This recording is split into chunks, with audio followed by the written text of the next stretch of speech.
Bienvenue à tous dans ce culte. C'est le Seigneur qui vous accueille ce matin et c'est dans l'amour et dans la joie du Seigneur que je vous salue.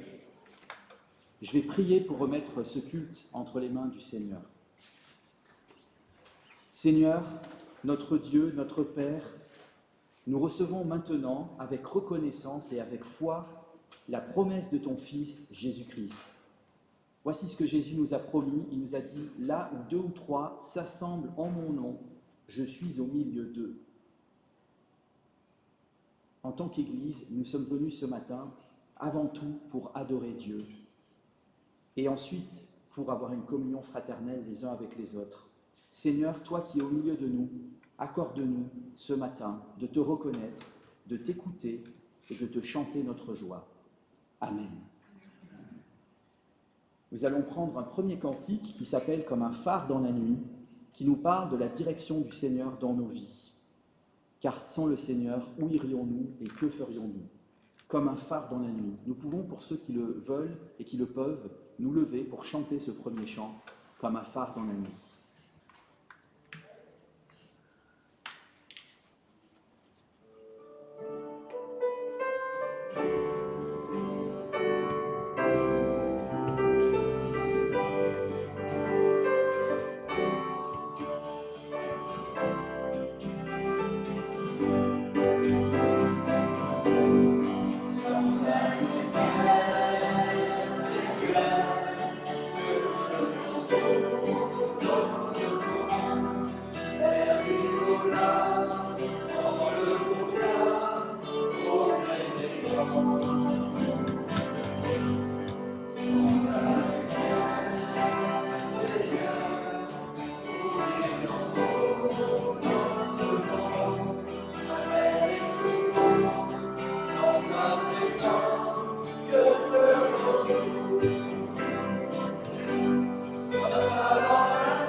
Vous pouvez vous asseoir, chers frères et sœurs.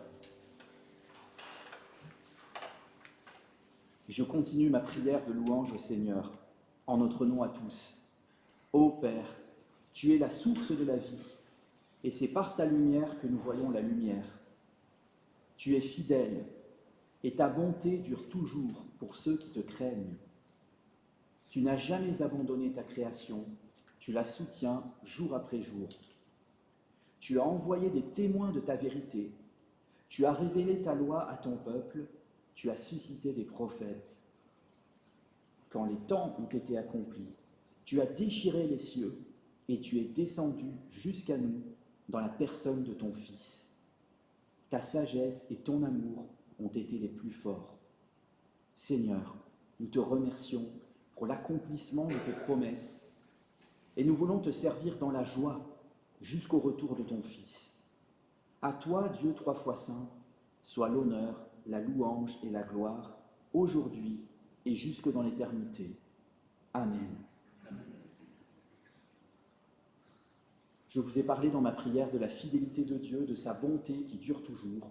Et c'est cette fidélité, c'est cette bonté que nous allons chanter dans le deuxième cantique, qui s'appelle « Dieu, ta fidélité » et qui nous console lorsque nous passons par l'épreuve ou lorsque nous-mêmes nous pouvons être infidèles à cause malheureusement de notre péché.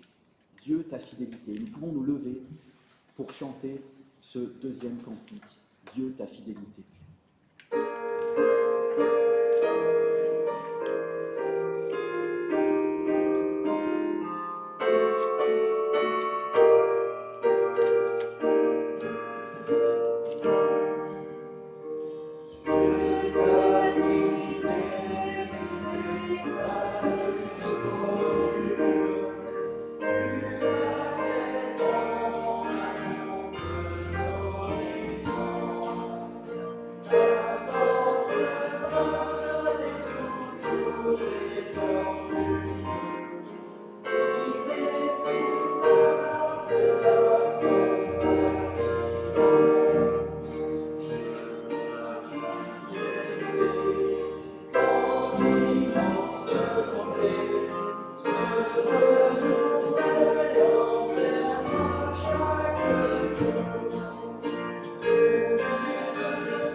Vous pouvez vous asseoir. Je vais maintenant vous lire l'extrait d'un cantique de Moïse dans le Deutéronome, chapitre 32, versets 1 à 6. Deutéronome, chapitre 32, versets 1 à 6, qui nous parle également de la fidélité du Seigneur. Ciel, prête l'oreille et je parlerai. Terre, écoute les paroles de ma bouche. Que mes instructions se déversent comme la pluie, que ma parole tombe comme la rosée, comme des ondées sur la verdure, comme des gouttes d'eau sur l'herbe. Oui, je proclamerai le nom de l'Éternel. Rendez gloire à notre Dieu. Il est le rocher. Ce qu'il accomplit est parfait, car toutes ses voies sont justes. C'est un Dieu fidèle et dépourvu d'injustice. Il est juste et droit. S'ils se sont corrompus, ce n'est pas sa faute. La honte en repose sur ses enfants. Cette génération fausse et tordue. Est-ce l'Éternel que vous en rendrez responsable, peuple fou et dépourvu de sagesse? N'est-il pas ton Père, ton Maître? N'est-ce pas lui qui t'a formé et qui t'a établi?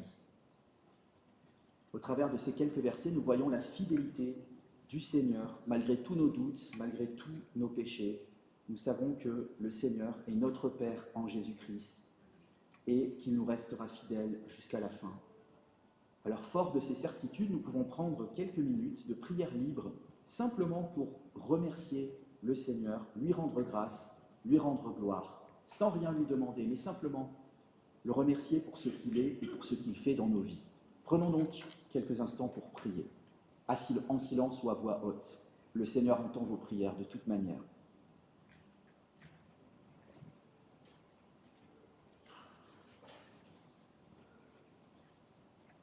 Seigneur, je veux te remercier pour ta fidélité. Merci parce que tu ne nous abandonnes pas malgré nos fautes et nos infidélités. Nous savons que nous pouvons revenir à toi dès que si nous nous repentons, tu nous accueilles comme ton Père. Merci Seigneur. Amen. Seigneur, c'est une joie encore aujourd'hui de pouvoir s'approcher de toi et de pouvoir te parler, te louer, t'adorer, Seigneur mon Dieu. Ô Père éternel, comme c'est bon, il en monté parmi toi-même que bien ailleurs. Nous sommes heureux parce que tu es notre papa, notre berger, et toi, Père éternel, nous t'apportons tous nos soucis, tous nos ennuis, Seigneur mon Dieu. Et nous te demandons, Père éternel, d'être avec nous. Conduis-nous, guide-nous par ton Saint-Esprit, Seigneur mon Dieu. Et que ta gloire rejaillisse, tu vois, Seigneur mon Dieu. Sur nous, parle-nous, Seigneur mon Dieu. Oh, comme tu es bon, Seigneur mon Dieu. Merci pour ton amour, ta patience, ta fidélité. Et que durant cette journée, Seigneur mon Dieu, tout soit fait pour la gloire de ton nom, dans le précieux nom de Jésus, notre dernier Seigneur et Sauveur. Amen. Merci beaucoup, Seigneur. Amen.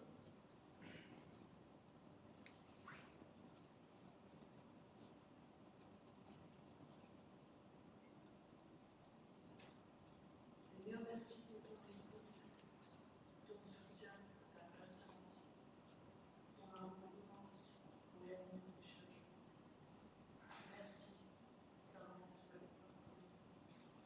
Merci pour ce pays où nous sommes en paix, alors que le monde est en guerre. Seigneur, garde-nous dans ta paix. Merci, Seigneur, pour tout ce que tu fais pour nous, toutes les choses. Dans ton nom, Seigneur Jésus. Amen.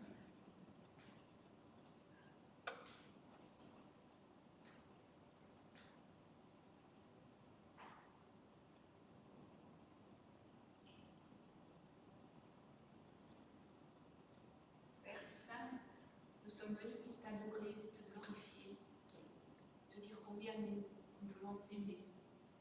Sois béni en ce jour pour qui tu es, tout ce que tu fais pour nous.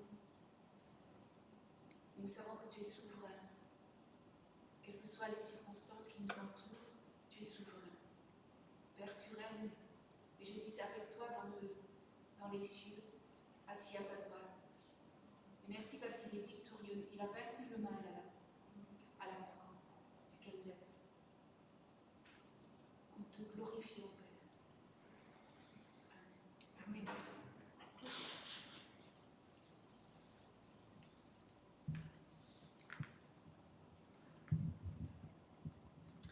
Amen. Amen. Et pour continuer justement dans cette dynamique d'action de grâce, d'adoration, nous allons prendre un troisième cantique qui s'appelle « Bénis Dieu, ô mon âme ». Et dans ce cantique, il nous est dit que nous avons des millions de raisons pour louer le Seigneur. Nous pouvons donc nous lever pour prendre ce troisième cantique. Nous remercions et nous adorons notre Dieu. Bénis Dieu, ô mon âme.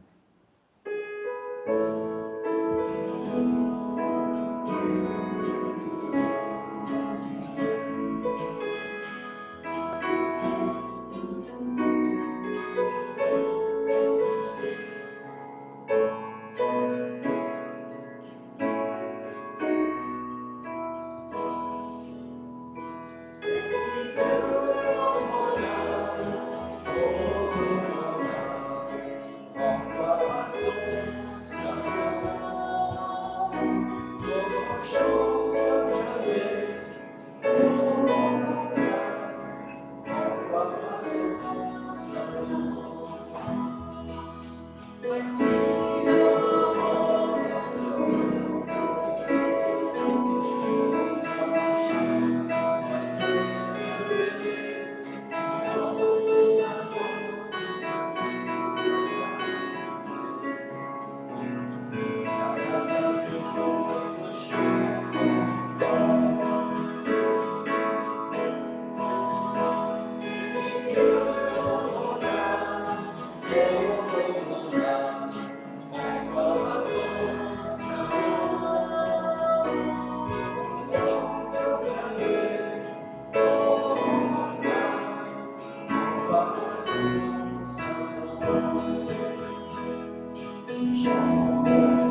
pouvez vous asseoir, chers frères et sœurs en Christ.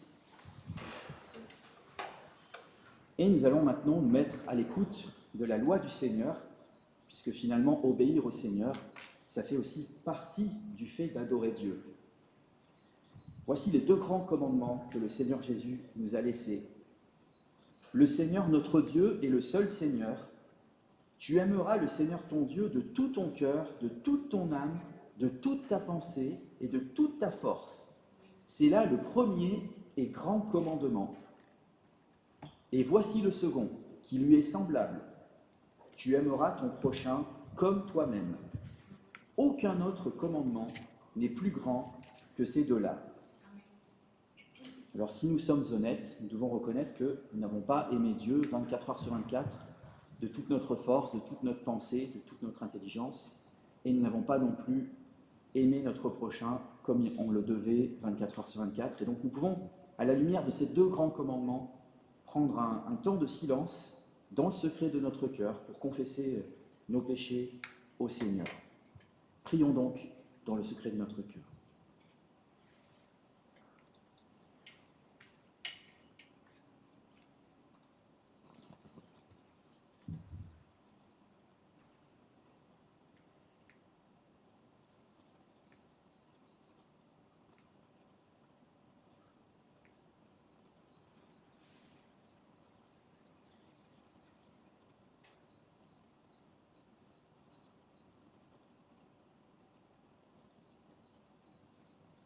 Dieu Tout-Puissant, Père de notre Seigneur Jésus-Christ, Créateur de toutes choses et juge de tous les hommes, ce matin nous reconnaissons et nous déplorons les péchés dont nous nous rendons gravement coupables, que ce soit par nos intentions, par nos pensées, par nos paroles ou par nos actes, provoquant ainsi contre nous ta juste indignation.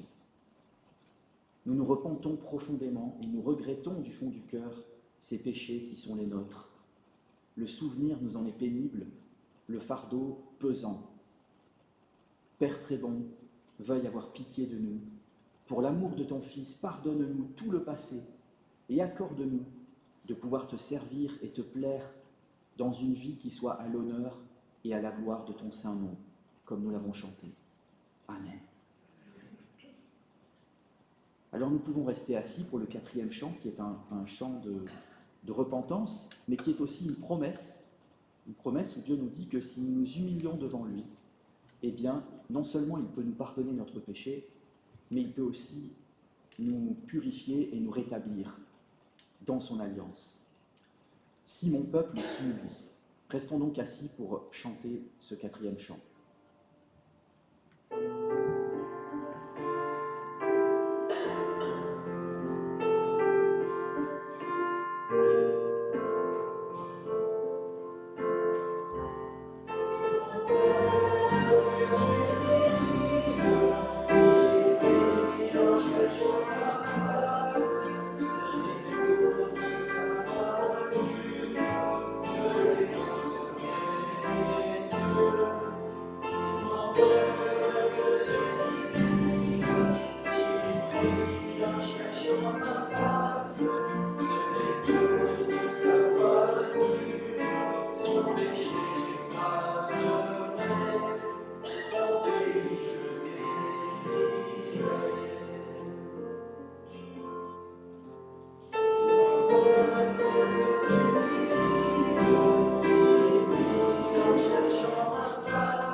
Suite à ce chant de repentance, c'est maintenant l'annonce du pardon de la part du Seigneur. Et l'apôtre Paul, vers la fin de sa vie, dans une de ses dernières lettres, nous a dit la chose suivante: c'est une parole certaine et digne d'une entière confiance que Jésus-Christ est venu dans le monde pour sauver les pécheurs.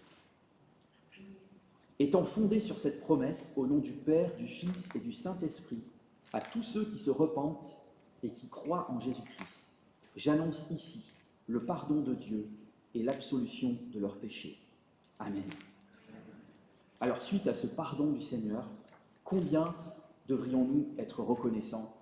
Et c'est pourquoi nous pouvons chanter un 5e cantique et nous lever cette fois pour ce cantique qui s'appelle « Merci d'un cœur reconnaissant ». Aujourd'hui, nous allons beaucoup parler de la reconnaissance envers Dieu dans ce culte. Merci d'un cœur reconnaissant. Nous pouvons donc nous lever pour chanter ce 5e cantique.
Vous pouvez vous asseoir, chers frères et sœurs.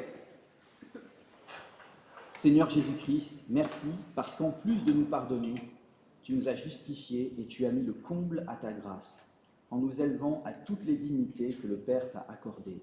Amen. Alors, je vais maintenant nous lire un petit texte dans l'Épître aux Romains, un texte assez connu sur la justification par la foi, dans Romains 3, versets 21 à 26. Il est bon de réentendre ce texte de temps en temps, lorsque nous pouvons être accablés par notre péché, lorsque notre conscience peut nous condamner. Romains 3, versets 21 à 26. Mais maintenant, la justice de Dieu, dont témoignent la loi et les prophètes, a été manifestée indépendamment de la loi. C'est la justice de Dieu par la foi en Jésus-Christ pour tous ceux qui croient. Il n'y a pas de différence.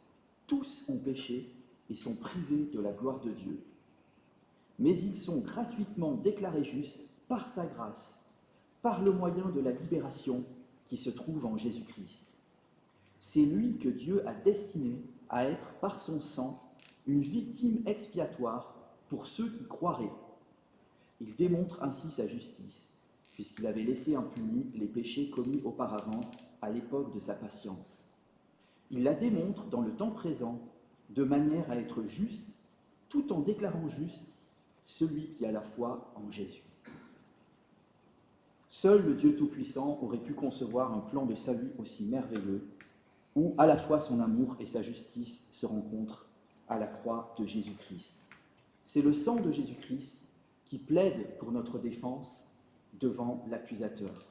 Et c'est pourquoi nous allons chanter un 6e cantique qui s'appelle « Ton sang parle beaucoup mieux ».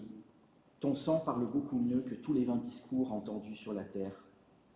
Un cantique qui nous dit comment nous pouvons être reçus comme amis de Dieu, c'est seulement par le sang de Jésus-Christ. Nous allons donc le chanter ce matin et vous pouvez vous lever pour ce 6e chant « Ton sang parle beaucoup mieux ».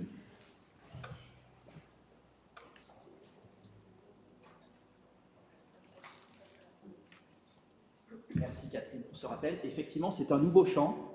Peut-être tout le monde ne le connaît pas, donc nous allons le chanter au moins 2 fois pour essayer de l'apprendre. Voilà.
Amen. Vous pouvez vous asseoir. En fait, non, je vous dis une bêtise, vous pouvez rester debout pour la confession de foi. Alors, aujourd'hui, nous allons prendre la confession de foi de Martin Luther, qui a beaucoup de choses à nous dire sur la reconnaissance que nous pouvons avoir envers le Seigneur. Est-ce que c'est bon, Charles, pour la confession? Super. Donc, nous allons la dire tous ensemble de tout notre cœur. Je crois que Dieu m'a créé, ainsi que toutes les autres créatures. Il m'a donné et me conserve mon corps avec ses membres, mon esprit avec ses facultés. Il me donne chaque jour, libéralement, la nourriture, le vêtement, la demeure et toutes les choses nécessaires à l'entretien de cette vie. Il me protège dans tous les dangers, me préserve et me délivre de tout mal. Tout cela sans que j'en sois digne, par sa pure bonté et sa miséricorde paternelle. C'est ce que je crois fermement. Je crois que Jésus-Christ, vrai Dieu et vrai homme, est mon Seigneur. Il m'a racheté, moi perdu et condamné, en me délivrant du péché, de la mort et de la puissance du malin. Non point à prix d'or ou d'argent, mais par son sang, par ses souffrances et par sa mort innocente, afin que je lui appartienne pour toujours et que je vive d'une vie nouvelle, comme lui-même qui ressuscité des morts, vit et règne éternellement. C'est ce que je crois fermement. Je crois que le Saint-Esprit m'appelle par l'Évangile, m'éclaire de ses dons et me sanctifie, qu'il me maintient en l'unité de la vraie foi dans l'Église qui l'assemble de jour en jour. C'est lui aussi qui me remet pleinement mes péchés, ainsi qu'à tous les croyants. C'est lui qui, au dernier jour, me ressuscitera avec tous les morts et me donnera la vie éternelle en Jésus-Christ. C'est ce que je crois fermement. Amen. Et vous pouvez encore rester debout pour le dernier chant qui s'appelle une chose que nous pouvons demander à Dieu, parce que souvent nous demandons beaucoup de choses à Dieu, mais peut-être la plus importante chose que nous pouvons demander à Dieu, c'est de demeurer dans sa présence. C'est donc le 7e cantique, une chose. Nous pouvons donc rester debout pour le chanter.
Cette fois, vous pouvez vous asseoir, pour de bon.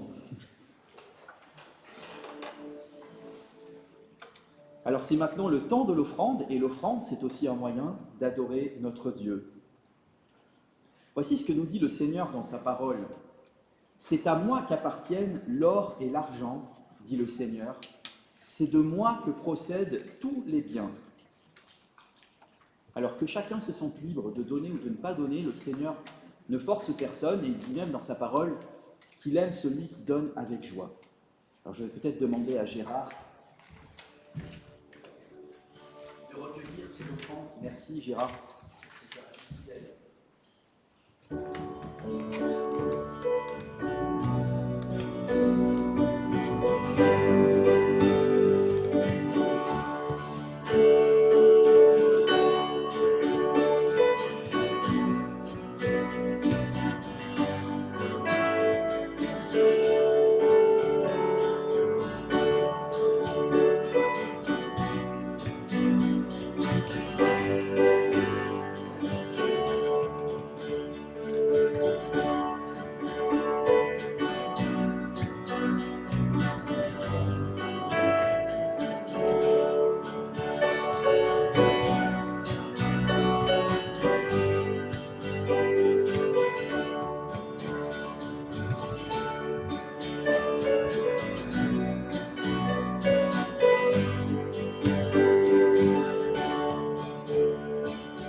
Alors je vais prier le Seigneur pour le remercier pour cette offrande. Seigneur, qui nous comble chaque jour de tes biens, nous reconnaissons ta bonté envers nous dans tout ce que nous t'offrons, et pour que notre offrande te soit agréable, nous t'apportons aussi nos volontés, afin qu'elles soient dociles à ta parole. Amen.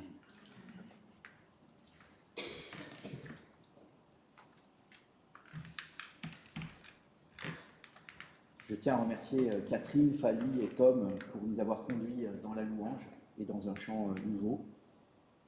Merci aussi à Charles pour son service fidèle dans la projection. Alors, c'est maintenant le temps de prier pour les enfants. Donc, si les enfants veulent bien s'avancer sur le devant.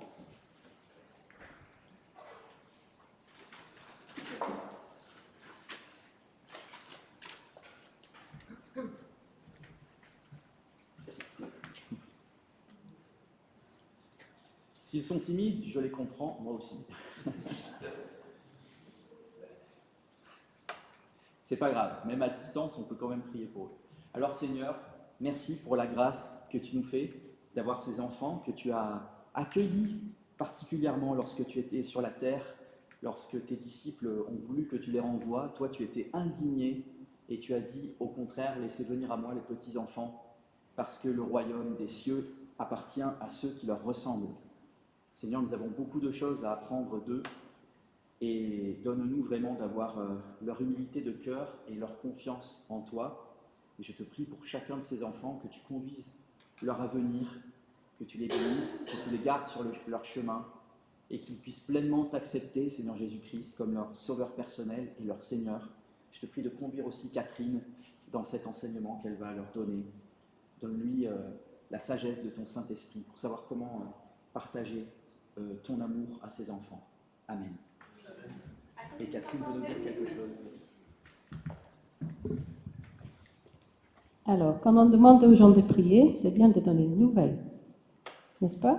Donc, je n'étais pas là la semaine dernière, ni Elliot. On était où, Elliot, la semaine dernière? Viens. Où est-ce qu'on était? La semaine dernière, nous étions à Lambesc. Et pourquoi? Pour le week-end essentiel.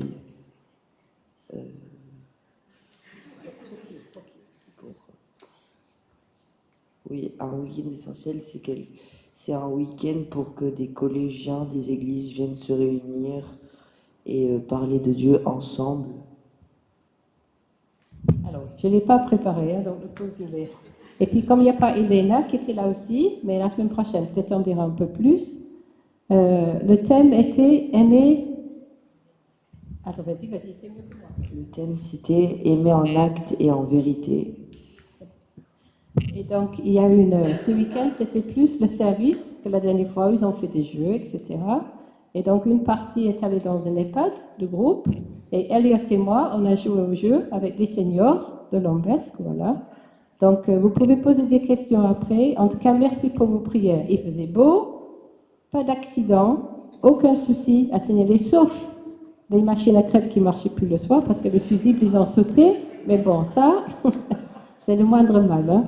Donc, merci pour vos prières. Il y avait 15 jeunes de 6 églises de notre région sud-est. Ce week-end, il y a un autre week-end dans le Gard. Donc, on va prier surtout pour Ariette qui fait 3 week-ends de suite. Donc, ça fait beaucoup de travail, mais avec beaucoup de joie aussi. Et comme a dit Michael, il faut prier. Ça, c'est l'église d'il n'y a pas très longtemps, hein. Donc, il faut prier pour eux. En tout cas, merci. Je sais que vous avez prié la semaine dernière, donc merci.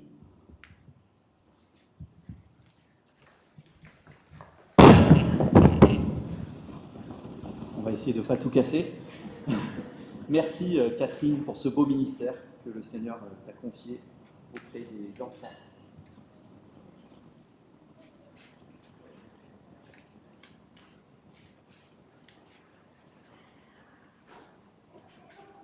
Alors c'est maintenant le temps de la prédication.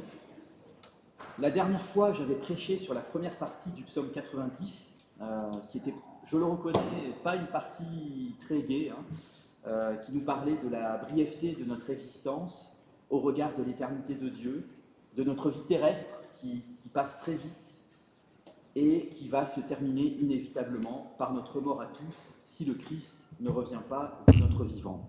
Ça va? Est-ce que vous m'entendez bien? Ok. Donc la mort, ça paraît être un point final qui paraît bien tragique. Néanmoins, j'avais terminé ma prédication sur une note positive en disant que tous ceux qui croyaient en Christ, pour eux, comme le dit l'apôtre Paul, la mort était un gain, étant donné qu'elle les faisait entrer directement dans la présence du Seigneur, dans le paradis éternel. La question qui va se poser maintenant à chacun de nous ce matin, dans la deuxième partie du psaume 90, est la suivante. Étant donné que je vais mourir un jour, quel est le meilleur usage que je pourrais faire de mon existence présente? Puisque le temps nous est compté, comment alors mener la meilleure vie qui soit? Une existence qui soit à la fois sage, pardonnée, comblée, heureuse et fructueuse. De nos jours, nous entendons beaucoup d'influenceurs, beaucoup de coachs sur les réseaux sociaux qui se veulent être d'excellents conseillers pour vivre notre meilleure vie sur la terre. Mais la seule question qui importe pour nous chrétiens, c'est que nous dit le Seigneur dans l'Écriture. Entre la parole de Dieu ou la parole des hommes, il appartient à chacun de choisir qui allons-nous écouter. Comme nous l'avons entendu dans le premier cantique, comme un phare dans la nuit, le Seigneur nous dit qu'il guide ses enfants vers le port et que sans sa lumière, nous ne saurions pas quoi faire de nos vies. Alors nous allons reprendre la lecture de ce psaume 90. Je vais le relire en entier, même si j'ai déjà traité les 10 premiers versets, mais pour ceux qui n'étaient pas là la dernière fois, ça leur permettra aussi d'avoir le psaume dans son intégralité. Psaume 90.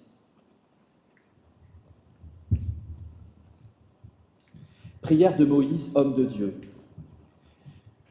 Seigneur, tu as été pour nous un refuge de génération en génération.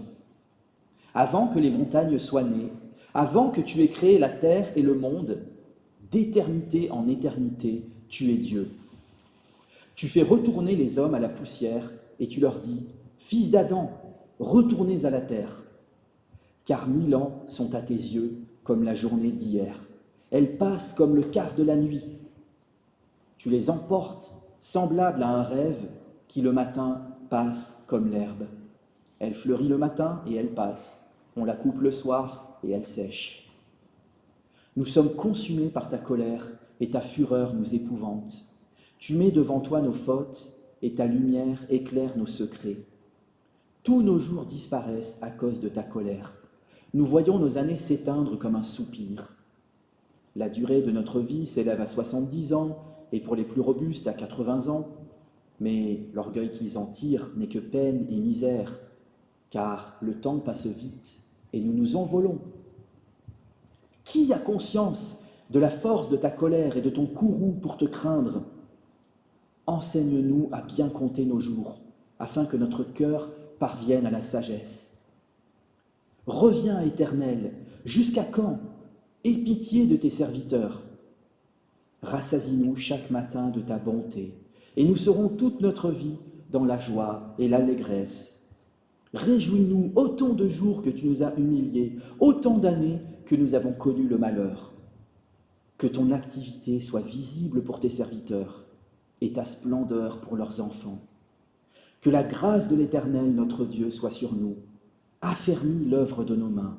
Oui, affermis l'œuvre de nos mains. Amen. Et je vais simplement prier pour remettre cette prédication entre les mains du Seigneur.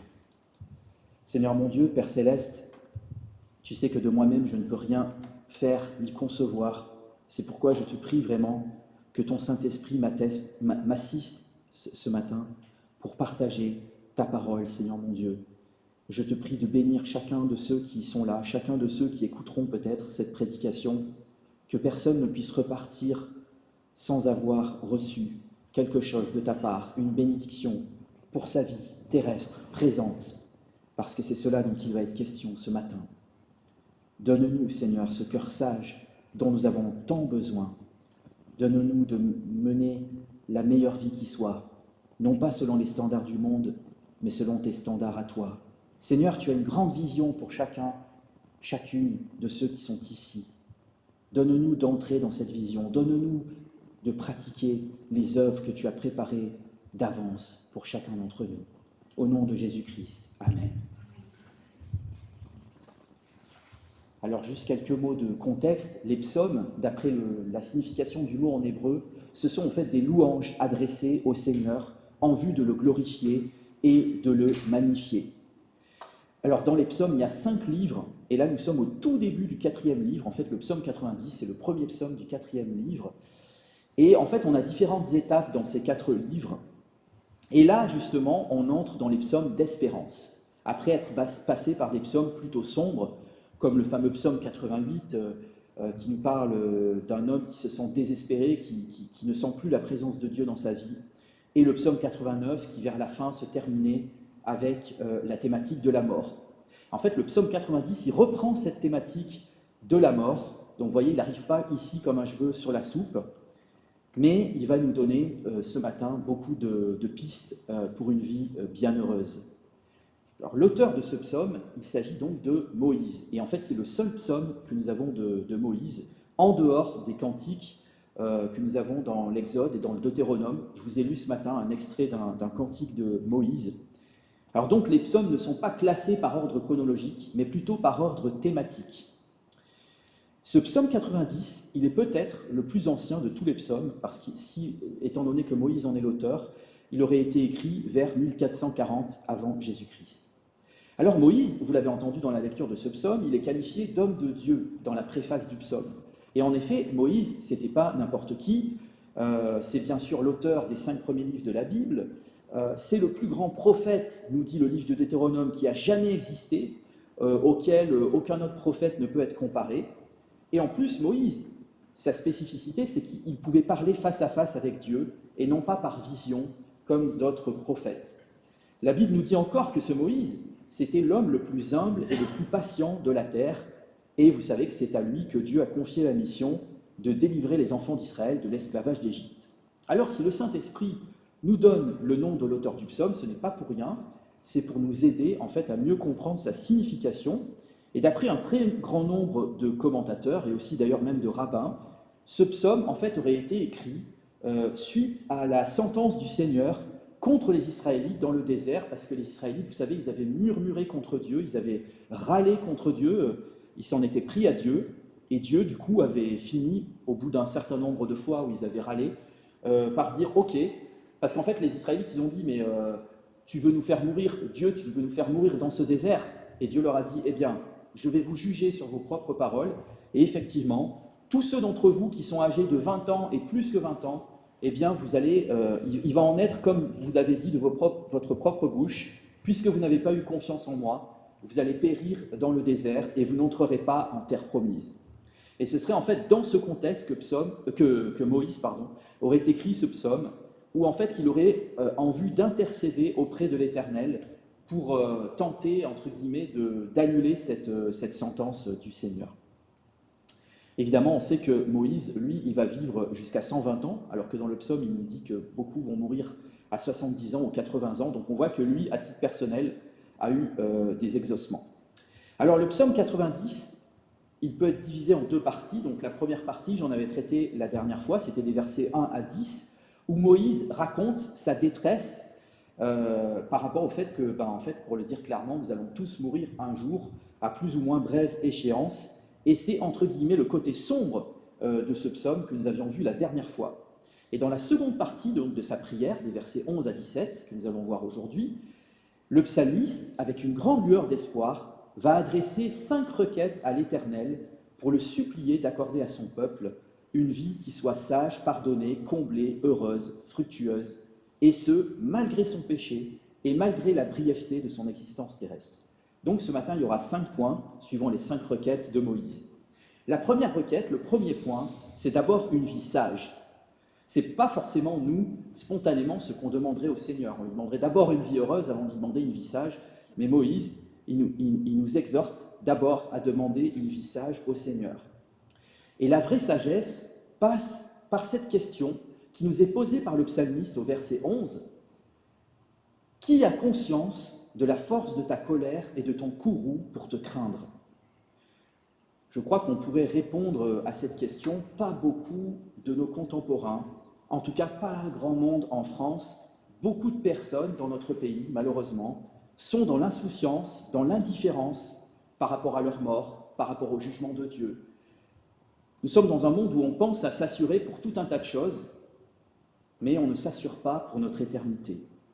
On pense à tout, sauf à notre éternité. Mais nous qui sommes chrétiens, Moïse nous interpelle malgré tout, parce qu'il s'adresse quand même à des croyants.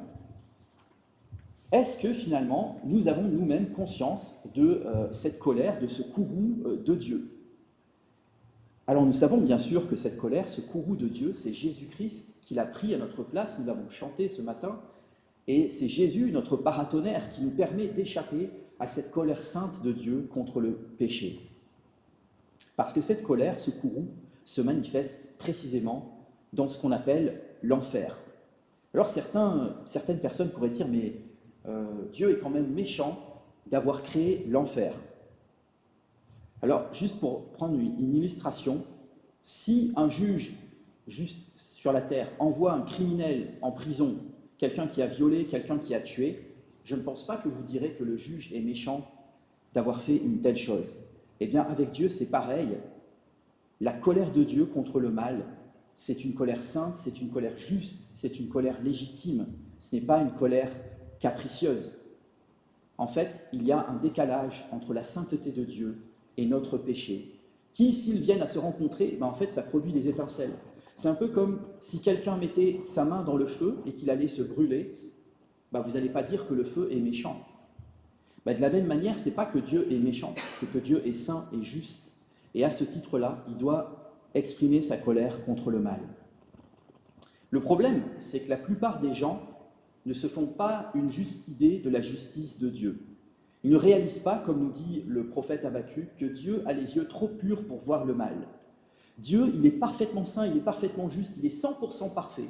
Pas juste 99,9% parfait, non, il est 100% parfait. Et les standards de justice du Seigneur sont très différents des nôtres. Si vous avez lu le Sermon sur la montagne, vous savez que Jésus nous dit que même si nous nous sommes mis en colère, juste en colère, sans raison contre quelqu'un, c'est comme si nous étions des meurtriers. L'apôtre Jean, dans sa première épître, il va nous dire que si nous avons haï quelqu'un, juste haï quelqu'un dans notre cœur, du point de vue de Dieu, nous sommes des meurtriers. Donc souvent les gens disent « mais moi je n'ai jamais tué ». En fait, du point de vue de Dieu, si. Parce que Dieu a une vision élargie du meurtre. De la même manière, Jésus va nous dire que si nous avons convoité quelqu'un d'autre que notre conjoint, juste en pensée ou par nos yeux, nous avons déjà commis l'adultère. Vous voyez, les standards sont très élevés. Ce matin, je vous ai partagé les 2 grands commandements. Tu aimeras ton Dieu, tu aimeras ton prochain. Qui peut dire, en toute honnêteté ici, qu'il a aimé Dieu de tout son cœur, 24 heures sur 24 ? Qui peut dire en toute honnêteté ici qu'il a aimé son prochain, 24 heures sur 24, qu'il n'a jamais haï ? Je pense que personne, sauf si cette personne est un menteur, et là c'est un autre problème, parce que le mensonge, c'est aussi un péché. Donc en fait, on est vraiment dans un cercle où par nous-mêmes, par nos propres œuvres, on ne peut pas s'en sortir. Le livre des Proverbes, chapitre 24, verset 9, va même nous dire qu'une seule pensée de folie, c'est déjà un péché vis-à-vis de Dieu. Et si vous réfléchissez, vous verrez qu'un seul péché a suffi pour chasser Adam et Ève du paradis. Vous voyez, donc la justice de Dieu, ce n'est pas la justice des hommes. Et souvent, certaines personnes disent « mais moi, je verrai avec Dieu après ma mort, je m'arrangerai avec lui ». Et de notre vivant, c'est vrai que nous pouvons nous arranger avec la justice, mais Dieu, lui, ne s'arrange pas.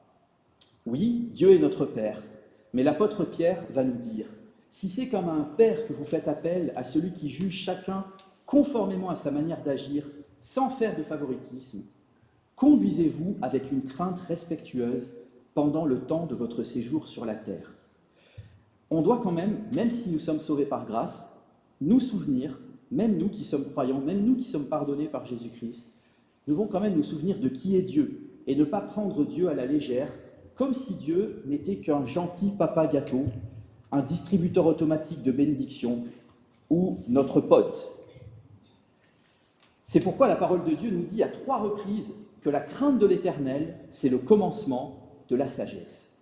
Alors oui, c'est vrai, ce n'est que le commencement, ce n'est pas la fin. La fin de la sagesse, c'est quoi ? C'est d'aimer Dieu. C'est d'aimer Dieu pour lui-même, c'est de servir Dieu, non plus par crainte de l'enfer, non pas par calcul, mais simplement parce que nous aimons Dieu. parce que Dieu nous a aimés le premier. Et c'est pourquoi l'apôtre Jean va dire que celui qui craint un châtiment n'est pas parfait dans l'amour. Donc évidemment que nous devons sonder nos motivations, pourquoi nous servons Dieu. Mais il n'empêche que Jésus, tel un nouveau Moïse, nous a aussi avertis en ces termes. Il a dit « Je vais vous montrer qui vous devez redouter.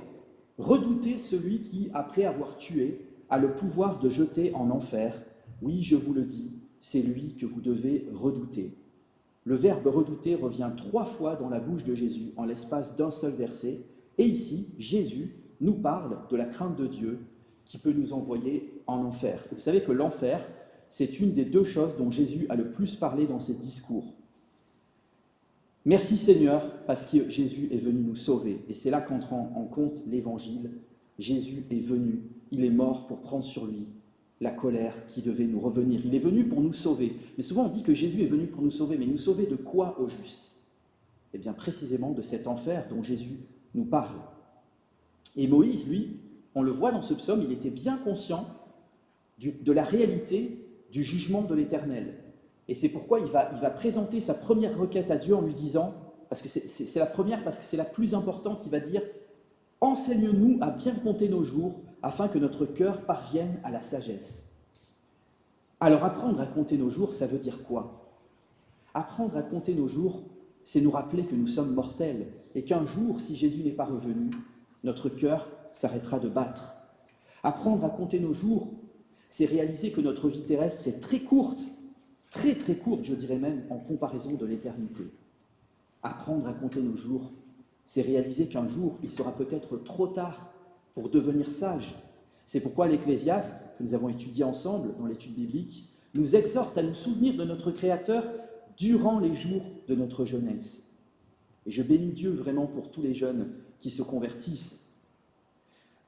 Un autre psalmiste nous dit « Aujourd'hui, si vous entendez sa voix, n'endurcissez pas votre cœur. » Pourquoi il nous dit « aujourd'hui » ?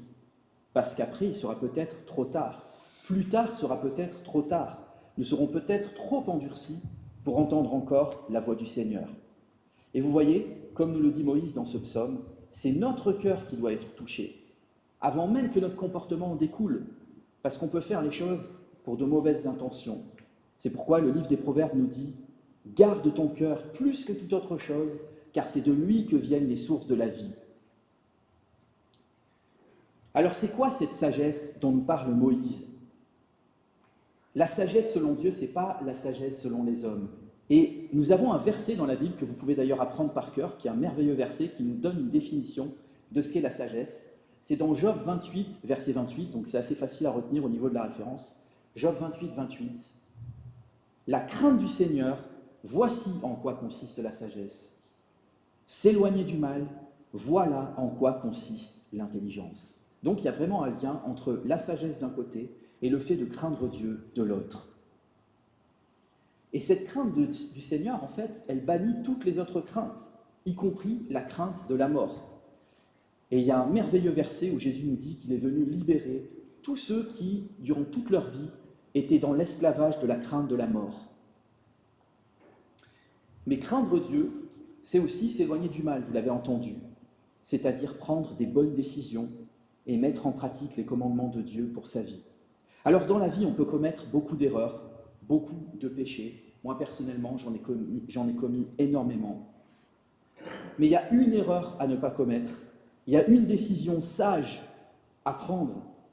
C'est, comme nous le dit Jésus, de nous repentir et de croire à la bonne nouvelle, à l'Évangile. La sagesse, c'est de faire comme le brigand sur la croix, qui justement, alors qu'il venait de blasphémer l'instant d'avant, s'est finalement repenti.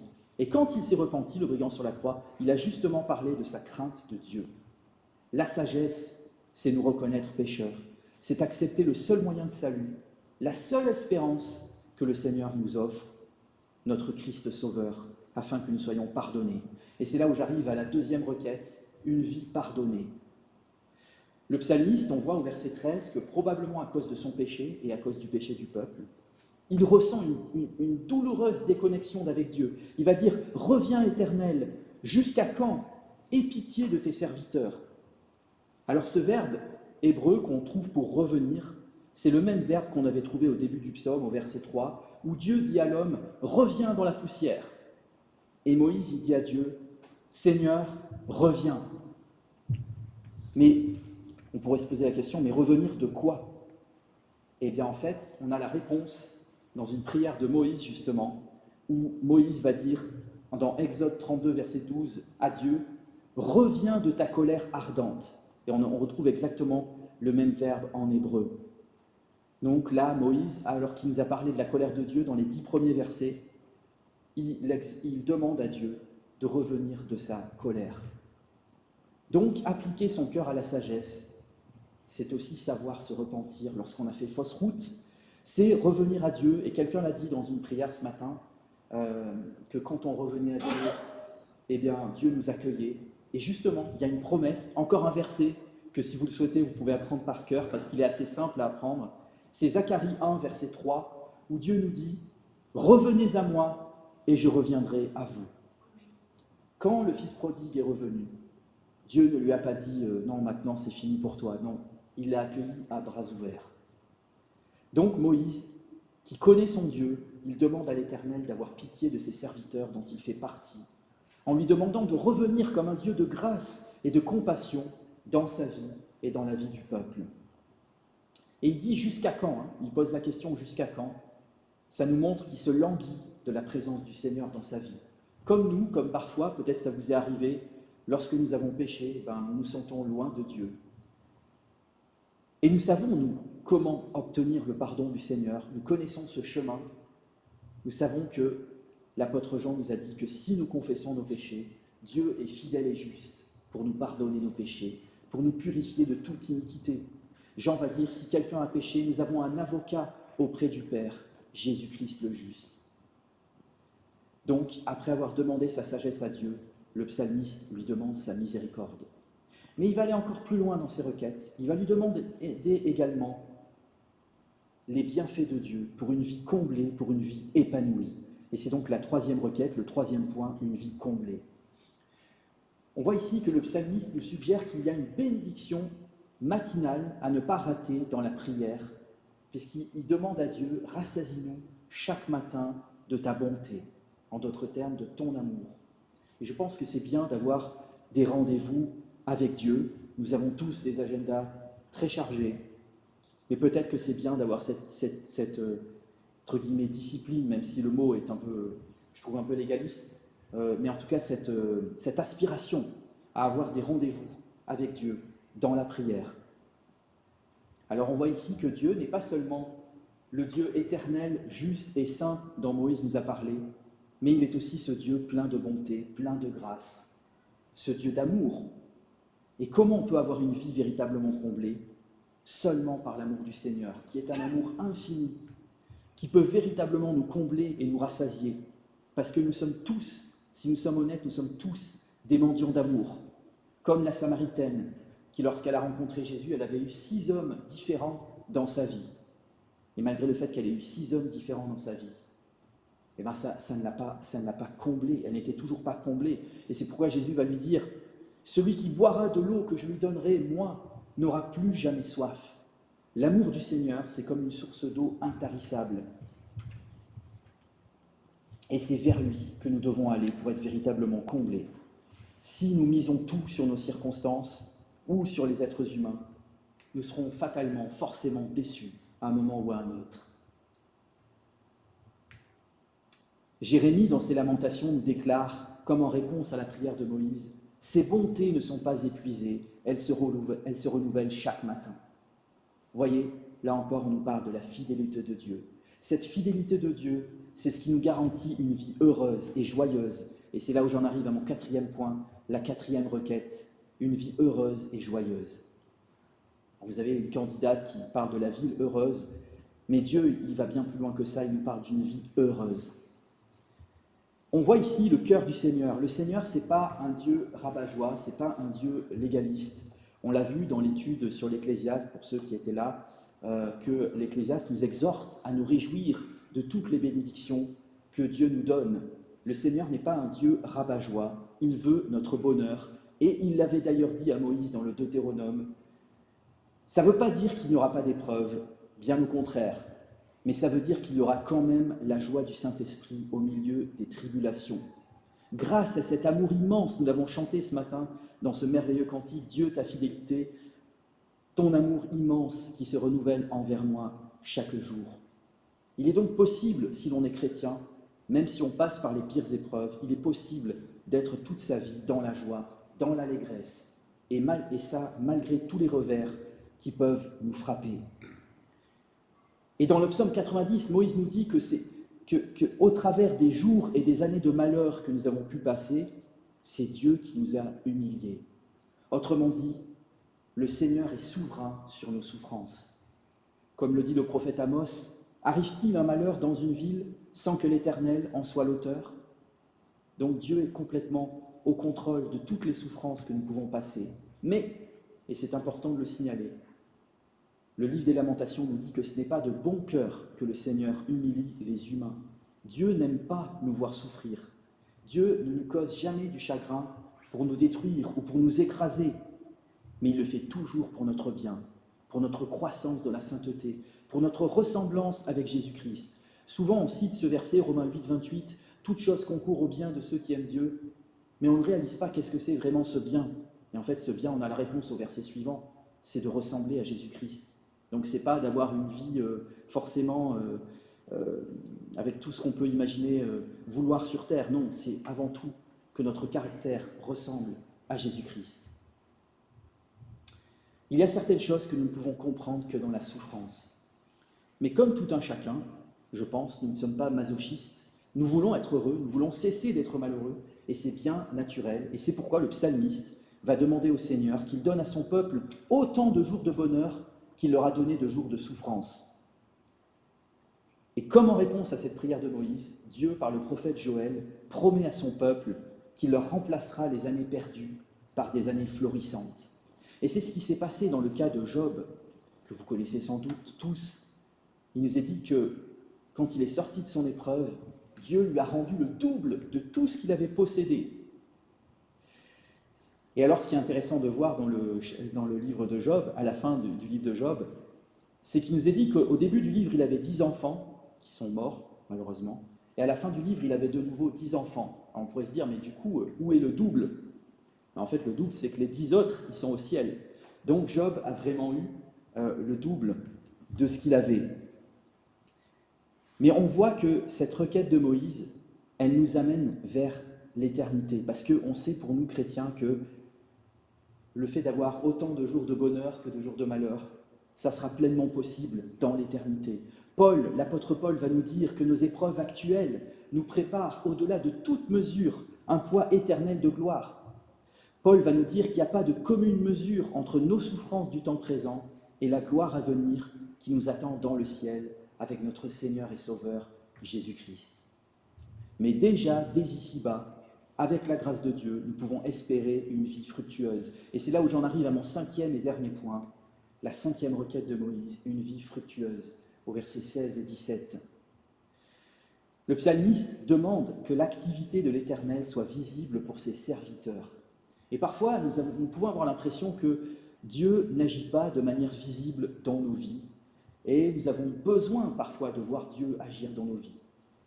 Et je suis convaincu que c'est en développant une relation personnelle avec le Seigneur, jour après jour, je suis convaincu que c'est en décidant de vraiment le servir, qu'on peut vivre et expérimenter des choses magnifiques avec Dieu. On voit aussi que Moïse a le souci des enfants des serviteurs de Dieu. Il demande à ce qu'eux aussi puissent voir la splendeur de l'Éternel. Moïse ne pourrait pas terminer sa prière sans demander que la grâce de l'Éternel, notre Dieu, soit sur son peuple pour pouvoir mener une vie fructueuse. Et oui, sans la grâce de Dieu, c'est-à-dire sans sa faveur imméritée, nous ne sommes rien, nous ne pouvons rien.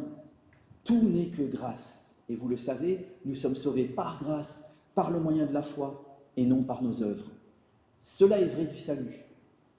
Mais la grâce ne s'applique pas qu'au salut, elle s'applique aussi à tout bien que l'on reçoit de la part de Dieu. Et pour éviter justement de suivre le mauvais exemple des Israélites du temps de Moïse, qui sont tombés dans le péché de murmure, c'est-à-dire dans des plaintes continuelles vis-à-vis du Seigneur, dans des reproches injustifiés, eh bien, justement, quel est le meilleur antidote pour ne pas tomber dans ce péché de murmure et pour rester dans la joie du Seigneur? L'antidote, c'est la reconnaissance envers Dieu. Comme nous l'avons fait ce matin, nous avons passé du temps à remercier le Seigneur, à le louer.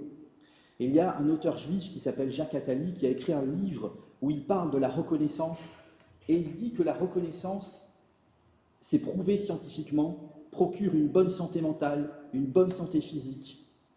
Mais lui, ce qu'il ne dit pas et que moi j'ajoute, c'est qu'elle procure aussi une bonne santé spirituelle. Ce qui est triste, c'est que ce Jacques Attali remercie tout le monde, sauf Dieu, et il ne connaît pas Christ comme son Sauveur et son Messie. Qu'est-ce que nous dit la parole de Dieu? Elle nous dit encore un autre verset que nous pouvons peut-être apprendre par cœur, pour ceux qui aiment apprendre des versets par cœur. 1 Thessaloniciens 5,18 nous dit « Soyez toujours reconnaissants en toutes circonstances, car c'est pour vous la volonté de Dieu le Père en Jésus-Christ. » Paul, dans sa lettre aux Romains, il va décrire les impies comme étant des gens qui ne rendent pas gloire à Dieu, qui ne rendent pas grâce à Dieu. Et je dirais que nous, les Français, c'est presque dans notre ADN, nous sommes les champions du monde pour râler et pour voir tout ce qui ne va pas. Alors, justement, peut-être que c'est un mauvais côté des Français dont nous devons nous déprendre en tant que chrétiens. Alors moi, je nous invite à vraiment prendre du temps, simplement pour remercier le Seigneur. La Bible nous dit que ce sont des paroles de reconnaissance qui doivent sortir de nos bouches. Et si ça peut vous aider, vous pouvez même faire une liste de toutes les choses pour lesquelles vous pourriez rendre grâce. Et vous verrez qu'en fait, vous n'arriverez pas au bout de la liste. Et je sais que notre ami, notre frère Gérard le fait régulièrement. Il dit « Je ne demande rien à Dieu, je ne fais que prier Dieu pour le remercier. » Alors je m'entraîne devant vous ce matin. Merci Seigneur pour la vie. Merci Seigneur pour le mouvement et l'être. Merci Seigneur pour la respiration, pour le souffle de vie. Merci Seigneur pour la santé physique et mentale. Merci Seigneur pour la force et l'énergie que tu me communiques. Merci Seigneur pour le sommeil. Merci Seigneur pour la nourriture et pour l'eau. Merci Seigneur pour le logement. Merci Seigneur pour le vêtement. Merci Seigneur pour tous mes biens. Merci Seigneur pour le soleil, pour la nature, les fleurs, les arbres. Merci Seigneur parce que j'ai eu la chance de naître dans un pays riche, démocratique, en paix. Merci Seigneur pour tous mes frères et sœurs en Christ. Merci Seigneur aussi pour mes épreuves, parce que mes épreuves ont beaucoup à m'apprendre. Et surtout, merci Seigneur pour le sacrifice du Christ, pour me sauver. Voyez, on a entendu dans le chant, j'ai des milliers de raisons pour louer. Oui, je ne vous ai pas fait une liste exhaustive, et vous pouvez faire votre propre liste. Hélas, les Israélites du temps de Moïse n'ont pas été reconnaissants. Ils ont passé beaucoup de temps à râler, à gémir, et à cause de ça, ils n'ont pas pu rentrer dans la terre promise. La terre promise, c'était une figure de la cité céleste. La bonne nouvelle pour nous, c'est qu'il y a l'Évangile, parce que nous ne pouvons pas nous-mêmes rentrer dans la terre promise par nos propres forces, parce que nous ne sommes pas meilleurs que ces Israélites. Ce n'est pas sur la base de nos œuvres que nous pourrons poser un seul pied sur la nouvelle terre et les nouveaux cieux, mais c'est uniquement, vous l'avez entendu dans le chant, le nouveau chant qu'on a appris, c'est seulement par le sang de Jésus-Christ que nous pouvons entrer dans le royaume de Dieu. Et c'est pourquoi Moïse lui-même, qui était pourtant un des hommes les plus proches de Dieu, lui-même il a péché, et lui-même il se tourne vers la grâce de Dieu à la fin du psaume. Moïse termine sa prière en nous disant « Affermis l'œuvre de nos mains. » Oui, affermis l'œuvre de nos mains. Il le répète 2 fois, comme pour nous dire que nous pouvons bien œuvrer autant que nous voulons, mais ça ne servira à rien si Dieu n'est pas avec nous. Et vous savez ce que nous a dit Jésus-Christ? Il nous a dit « Demeurez en moi, car sans moi, vous ne pouvez rien faire. » C'est Dieu qui produit en nous le vouloir et le faire. Donc nous ne pouvons pas être autosuffisants. À chaque instant, nous avons besoin d'être dépendants de lui. Mais nous ne sommes pas non plus appelés à la passivité. Et l'apôtre Paul nous encourage à tout faire pour la gloire de Dieu. Toutes nos actions, tout notre travail doivent être motivés par cet unique but, sanctifier le nom du Seigneur dans nos vies, mais aussi dans la vie des autres, par l'exemple que nous pouvons donner. Et donc je terminerai par cette exhortation de l'apôtre Paul dans 1 Corinthiens 15, 58, qui est comme une réponse, là encore, à la prière de Moïse. « Ainsi, mes frères et sœurs bien-aimés, soyez fermes, inébranlables, Travaillez de mieux en mieux à l'œuvre du Seigneur, sachant que votre travail n'est pas sans résultat dans le Seigneur. Que toute gloire soit rendue au Dieu Trinitaire, le Père, le Fils et le Saint-Esprit. Amen.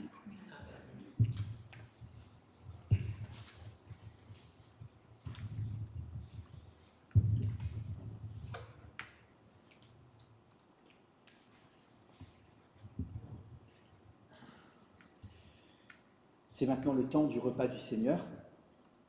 Nous pouvons donc nous recueillir devant Dieu et élever nos cœurs vers le Seigneur pour nous préparer à recevoir ce repas qui nous rappelle l'Évangile.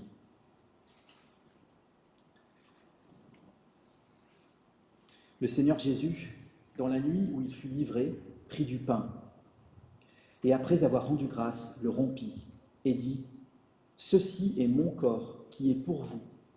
Faites ceci en mémoire de moi. » De même, après avoir soupé, il prit la coupe et dit : « Cette coupe est la nouvelle alliance en mon sang. Faites ceci en mémoire de moi, toutes les fois que vous en boirez.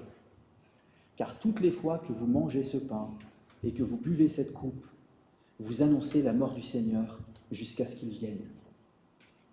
C'est pourquoi celui qui mangera le pain et boira la coupe du Seigneur indignement sera coupable envers le corps et le sang du Seigneur. Que chacun donc s'examine soi-même et qu'ainsi il mange du pain et boive de la coupe. » Alors dans ce texte, nous avons à la fois un avertissement et une promesse. Donc l'avertissement, effectivement, c'est que si nous ne nous sommes pas repentis de nos péchés, si nous ne croyons pas en Jésus-Christ comme notre Sauveur et Seigneur, il est mieux pour nous de nous abstenir. Et il n'y aura aucun jugement parce que nous pouvons continuer de réfléchir à notre cheminement avec le Seigneur. La promesse maintenant, c'est que toute personne qui s'est repentie de ses péchés et qui s'examine lui-même, c'est-à-dire qui a cette honnêteté de cœur devant Dieu, de se mettre à nu, comme nous l'avons fait dans le temps de confession, de simplement dire « Seigneur, pardonne-moi pour tel ou tel péché, pardonne-moi aussi pour les péchés que j'ignore », parce que David va dire ça dans un psaume, il y a des péchés dont on ne se rend pas forcément compte, et qui croit vraiment que Jésus a payé pour lui, eh bien cette personne-là peut librement participer à ce repas. Alors je vais prier pour remettre ce temps précieux entre les mains du Seigneur. Seigneur Jésus, c'est toi qui nous invites à ta table et qui présides ce repas par ton Saint-Esprit. Avec humilité, avec reconnaissance, nous voulons prendre le pain que tu nous offres, nous voulons tendre les mains pour recevoir la coupe des délivrances. Reçois notre sacrifice de louange.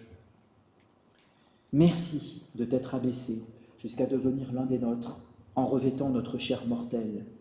Ce pain que nous allons prendre ce matin en est le signe saint.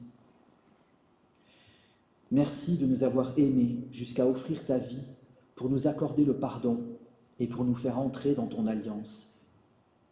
Cette coupe que nous allons prendre ce matin en est le signe saint. Père Céleste, dans l'attente du jour glorieux où ton Fils nous accueillera à la table du royaume, envoie sur nous l'Esprit Saint, afin que nous ayons communion au corps et au sang du Christ, et que nous soyons nourris de sa vie. Fortifie-nous et garde-nous, jusqu'à ce que nous soyons tous parvenus à l'unité de la foi et de la connaissance du Fils de Dieu. Nous te le demandons au nom du Seigneur Jésus-Christ, avec qui nous te prions le Notre Père, et je vous invite à prier avec moi le Notre Père. Notre Père qui es aux cieux, que ton nom soit sanctifié, que ton règne vienne, que ta volonté soit faite sur la terre comme au ciel. Donne-nous aujourd'hui notre pain de ce jour. Pardonne-nous nos offenses, comme nous pardonnons aussi à ceux qui nous ont offensés. Et ne nous soumets pas à la tentation, mais délivre-nous du mal, car c'est à toi qu'appartiennent le règne, la puissance et la gloire pour les siècles des siècles. Amen. Donc que tous ceux et toutes celles qui reconnaissent en Jésus-Christ le Seigneur puissent participer à ce repas. Je vais donc demander à Gérard pour la distribution des éléments. Merci Gérard. Et pendant la distribution des éléments, vous pouvez, si vous le souhaitez, chanter un chant peut-être ou faire monter une prière devant Dieu. Sentez-vous libre.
bien, tout va bien.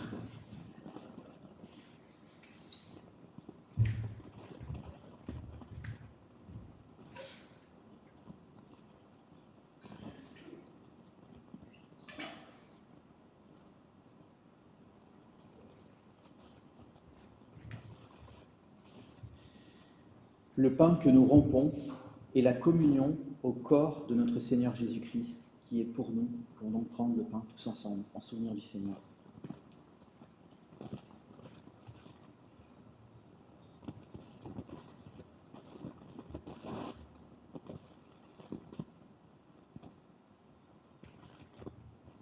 La coupe de bénédiction pour laquelle nous rendons grâce est la communion au sang de notre Seigneur Jésus-Christ, le sang de la nouvelle alliance qui a été répandu pour nous, pour le pardon de nos péchés. Nous pouvons donc prendre la coupe tous ensemble.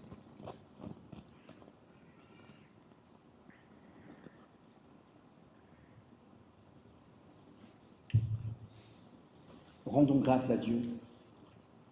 Dieu Tout-Puissant, nous te remercions de nous avoir reçus par grâce à ce repas qui rappelle ton alliance. Que ce repas ne soit pas pour nous une occasion de sécurité trompeuse, mais au contraire un renouvellement de tout notre être et de toute notre vie à ton service et dans l'amour de notre prochain, en Jésus-Christ. Amen. Vous pouvez vous asseoir, chers frères et sœurs.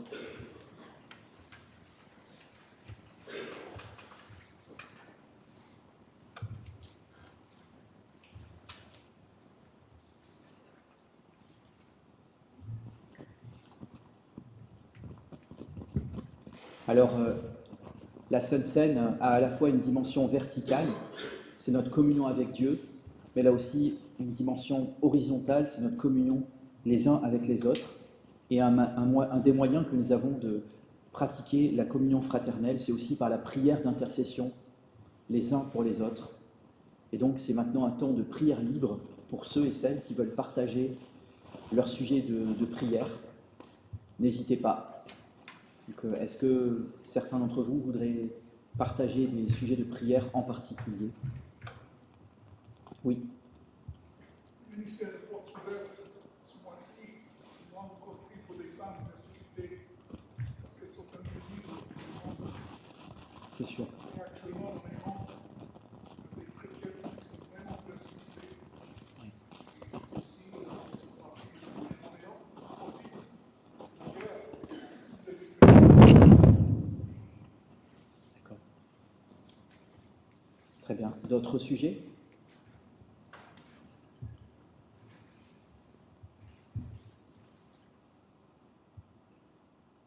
Oui. Oui, alors, je pense qu'il faut élever une voix, comme a dit le frère et sœur, à tous ces chrétiens qui sont persécutés, qui sont massacrés, et notamment à ceux qui passent par l'épreuve la plus forte, notamment dans la maison de retraite de Dieu, il y a une femme qui est pratiquement au seuil de la mort, et cette femme, elle a besoin de la grâce de Dieu. D'ailleurs, je m'entends très bien avec ma famille, mais je demande à ce qu'on prie pour elle, parce que vraiment, elle est tout à fait vraiment, elle ne voit plus, elle ne mange plus, elle est tout à fait. Madame Collet. Madame Collet, c'est ça. Collet, Madame Collet, d'accord. D'accord, nous allons prier pour elle. Elle a besoin de la grâce de Dieu. Tout à fait, oui. D'accord. Oui, Claudie? Moi, je voudrais prier pour Mathéo. C'est un jeune dont je me suis occupée quand j'étais assistante sociale. Et j'ai appris par certains groupes d'accueil, avant-hier, il est parti, il a fugué et on n'a plus de nouvelles du tout. C'est un jeune qui est en difficulté, qui peut se mettre en danger. Donc, je voulais qu'on prie pour lui, qu'on puisse le retrouver. Oui, c'est très important. Mathéo. D'autres sujets?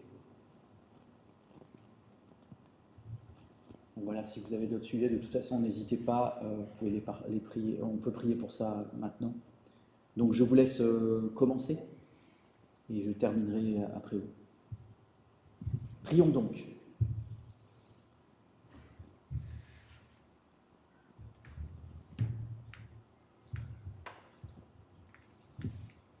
Seigneur, nous sommes bouleversés quand nous entendons que dans l'EHPAD, il y a des personnes qui touchent le fin de leur vie, des personnes pour les entourer. Nous te louons pour Gérard qui est là, qui veille sur ces personnes aussi. Nous te prions pour Mme Collet, Seigneur. On ne sait pas si elle te connaît, nous. Nous te prions pour que, maintenant, à la fin de sa vie, ta grâce puisse inonder, l'entourer. Et nous te prions pour que sa famille soit reconfortée. Et elle aussi puisse être touchée par ta grâce. Merci Seigneur d'exaucer les prières de Gérard, pour cette famille, ce président qui ne mange plus, qui ne boit plus d'enfants. Nous prions ça dans ton nom Jésus. Amen. On entend toutes les personnes qui souffrent dans ces guerres et ces conflits sur la planète. Nous voulons te prier que tu entendes le cri de ceux qui crient à toi, que tu viennes à leur secours, que tu les protèges. Merci aussi, je te remettre aussi toutes ces femmes qui sont persécutées, et je te demande que tu sois avec elles, Seigneur. Amen. Oui, notre Dieu, notre Père, à travers Matthieu, Seigneur, j'aimerais prier, Seigneur, pour Matthieu, que tu le gardes là où il est, que tu le protèges, Seigneur. Il fut des moments difficiles, très difficiles, Seigneur, parce que peut-être il a perdu ses repères. Peut-être, Seigneur, qu'il est loin de toi, Seigneur, je sais que tu es là, que tu es avec Matthieu, tu seras toujours avec lui, et tu l'accompagneras, Seigneur, par ta force, par ta puissance, et surtout par ton amour, Seigneur.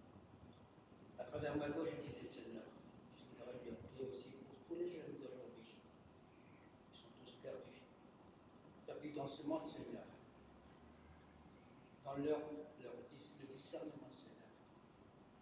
Pour ne pas se conformer à ce siècle présent. À toutes les tentations, Seigneur. À tout ce qui les convoitise de ce monde. Et justement, Seigneur, à penser à la première des choses, tout connaître toi. Guide-les, Seigneur. En ton nom, Seigneur Jésus, je te prie. Amen. Amen. Seigneur, je te prie pour tous les chrétiens dans le monde qui sont persécutés, en particulier, Seigneur, dans les pays en guerre, comme l'Iran, comme le Liban, comme Israël. Seigneur, je te prie pour toutes les femmes aussi, particulièrement, embauchées et persécutées dans le monde. Seigneur, je te prie aussi pour Matthéo, afin que tu le gardes, que tu le protèges. Permets, Seigneur, qu'il puisse être protégé, sain, sauf, et sa famille d'accueil puisse se retrouver, Seigneur. Je te prie afin que tu mets ta main toute puissante sur lui. Seigneur, je te prie aussi pour les madames, tous ceux que nous portons dans nos prières. Nous parlons le mardi aussi à la réunion d'études bibliques pour Jacqueline, pour Martine. Seigneur, tu connais leur souffrance et tu sais ce qui va se passer la semaine prochaine aussi pour Martine, afin qu'elle soit opérée et que tout se passe bien pour elle, Seigneur, et pour la famille autour. Seigneur, je te remercie pour nos prières et je suis convaincue de ta toute-puissance, Seigneur. En ton nom. Amen. Amen.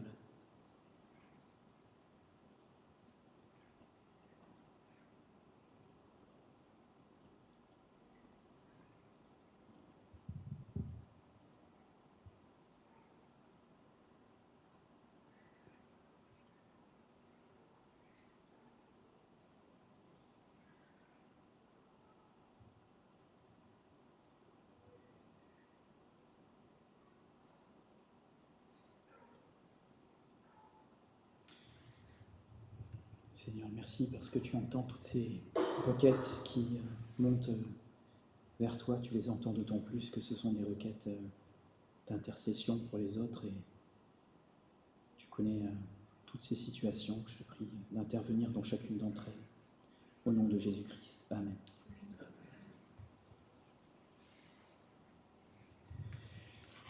Ce culte touche maintenant à sa fin et je vous invite à vous lever pour recevoir la parole d'exhortation et la parole de bénédiction. Parole d'exhortation, puisque vous êtes les enfants que Dieu aime, efforcez-vous d'agir comme lui. Parole de bénédiction, que la grâce de Dieu soit avec tous ceux qui aiment notre Seigneur Jésus-Christ d'un amour indestructible. Amen. Je vous souhaite à tous un très bon dimanche. Et je vais laisser la place à Pierre qui a des annonces à nous faire. Alors, l'annonce la plus importante, c'est dimanche prochain. Donc, c'est notre assemblée générale de l'Église. C'est le 22, c'est ça, dimanche prochain, je ne me trompe pas. Et donc, vous êtes tous invités à rester. Donc, après le culte, on fera un culte un peu plus court. Donc, après le culte, on aura notre assemblée générale. Donc, même si vous n'êtes pas membre officiel de l'Église, vous êtes les bienvenus pour rester pendant ce temps d'assemblée générale, qui est quand même un moment important de notre Église.